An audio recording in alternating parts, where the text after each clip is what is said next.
D'ici quelques mois, une digue de 600 mètres de long sera érigée sur les communes de Velotte et Tatignicourt et Imont. Des travaux de protection contre les inondations menés par l'établissement public territorial de bassin Meurthe-Madon, le PTB, qui vont permettre de renforcer les espaces naturels où se répandent les eaux lors des crues.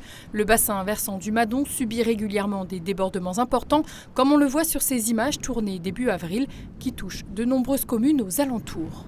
C'est un cours d'eau qui monte très vite en charge. Il y avait une urgence notamment demandée par la population et les élus locaux.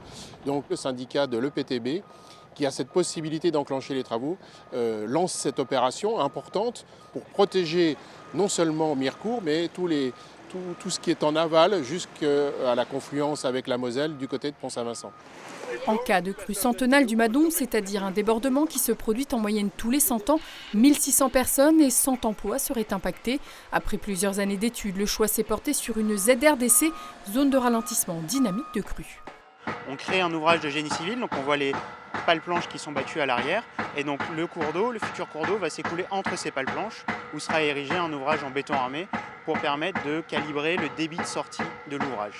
Et en période de crue, donc lorsque le cours d'eau va vouloir s'étendre, on va contraindre son écoulement et limiter le débit qui va sortir à l'aval. Et tout le débit qui ne peut pas passer par l'ouvrage sera stocké à l'arrière par le remblai. On est sur un ouvrage quand même qui est important, on va stocker 1,2 million de mètres cubes pour la crue centenale. En période d'étiage, le Madon s'écoulera normalement. Avec ces aménagements, l'objectif est de diminuer l'aléa inondation sur les communes situées en aval. Les travaux qui ont débuté début mars devraient durer 16 mois et prennent en compte la préservation de l'environnement. Ici, nous avons aussi préservé la moule d'eau douce. Vous avez aussi des castors, vous avez toute une biodiversité que le chantier prend en compte.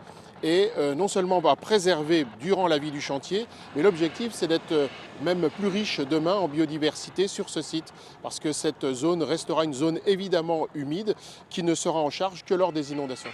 Coût prévisionnel de l'opération, 3 600 000 €. 50% sont pris en charge par l'État, un quart par l'Union européenne et un cinquième par l'établissement public, auquel s'ajoute un peu plus d'1,5 million pour la création d'un système d'endiguement et d'un chenal de crue à Mirecourt, dans le but de protéger les habitants de la rue du Breuil, lourdement impactés lorsque le Madon sort de son lit.